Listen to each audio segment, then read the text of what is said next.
দেখুন আমি চোকলাগুলি ছুলে নিয়েছি, আর একটু ঘষবো, তাহলে সম্পূর্ণ চোকলাগুলি উঠে যাবে। এই যে সবকটা বাদামের চোকলা ছুলে নিয়েছি, দু একটা থাকতে পারে কিন্তু প্রায় বেশিরভাগই সব ছুলে নিয়েছি সুন্দর। এই যে দেখুন,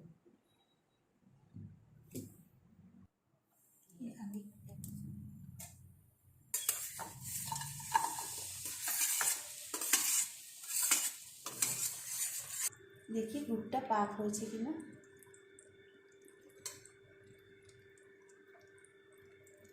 একদম হয়ে গেছে পাক। এখন বাদামটা দিয়ে দিচ্ছি।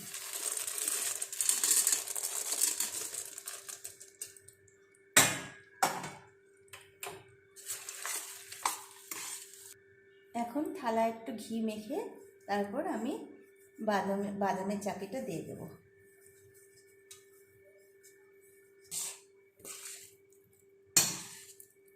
এখন হয়ে গেছে, এখন আমি উঠে নিচ্ছি থালা।